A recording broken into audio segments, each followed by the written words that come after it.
In the second series of masterclasses on hair transplant surgeries, today we discuss the pros and cons of the individual techniques, which are FUT, follicular unit transplant, and FUE, follicular unit extraction.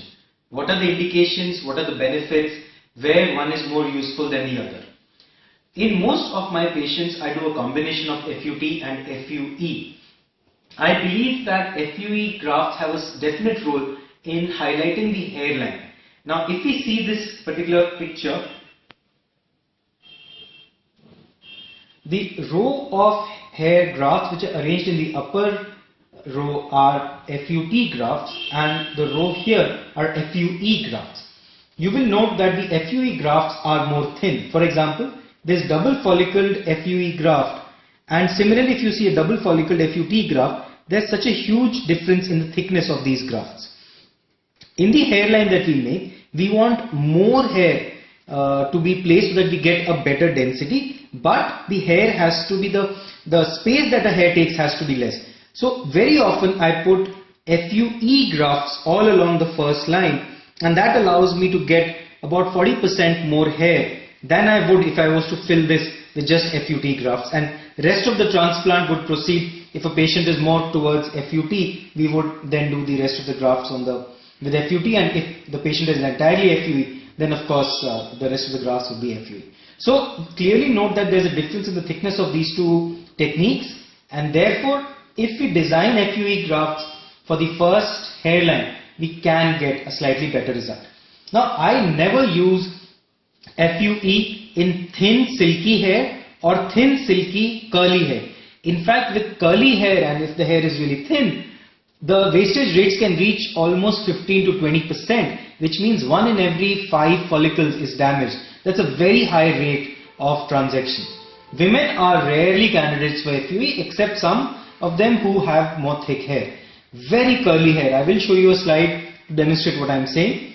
In larger grades of baldness where future requirements of transplant are there, and there I would definitely prefer to do the FUT. Body hair transplant, well, beard is fine, but the rest of the body, I have my views on the rest of the body hair is that the hair quality is not that great. We take hair from the chest or from the arms or the legs, they're not that great and tend to stand out when placed on the head. The advantages of FUE are there are no sutures, there are thin grafts. We can select grafts. For example, if in an area we want grafts which have just 1 or 2 follicles, we can actually select out the grafts when we are doing FUE, and we don't have to damage a follicular unit. Sometimes the scalp is very rigid, and therefore FUE is far better. Disadvantage, there's a qualitative and a quantitative loss. I will show you in the next slide what I mean. Then, when we have to do very large sessions, we sometimes need to go into a semi-permanent zone. Now we know that there is a permanent zone of hair at the back. The FUT is taken from the thickest portion of the permanent zone, and therefore all the hair is of excellent quality, whereas in FUE, one has to sometimes go outside the permanent zone to get the extra number of hair, and sometimes that hair may fall off in the future. We need to shave the patient. In an FUT we get a line, but in FUE we get dots, and suppose we do more than one session, we are adding scars, which is not the case with the strip procedure. The other problems like capping and burying of grafts is there. I feel the follicle per graft ratio in FUE is a little less. Now this is one practical problem with the FUE. This is a patient who got it done at a reputed institute. Now you see the FUE has been done, but you also see these mountains in the front hairline. This is because when the FUE was done, they had the epithelial, the skin edges which were there with each graft was not trimmed out. Now this is a very common situation with all FUE clinics. They do not remove the skin which is present along with the hair root. So either we remove that skin and bear out the graft, or we will have this problem. Quantitative and qualitative losses.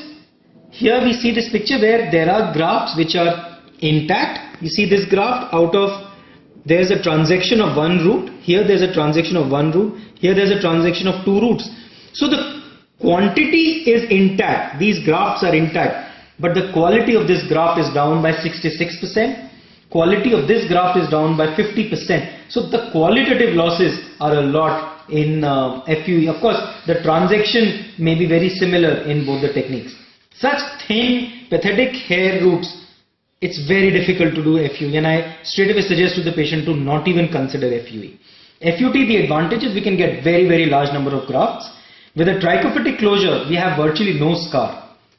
There is almost no qualitative damage because we are visualizing each graft, and if you are doing more than one procedure, we are not adding scars. Disadvantages, there are sutures. If the scalp is tight, it's a bit of a problem. White hair, it's a definite problem to deal when we are doing the FUT.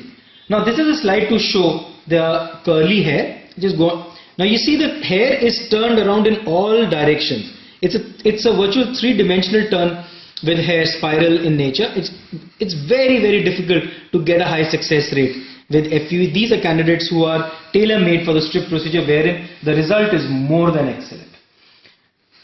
Thin hair, we see this kind of hair is not, these patients are not candidates for FUE.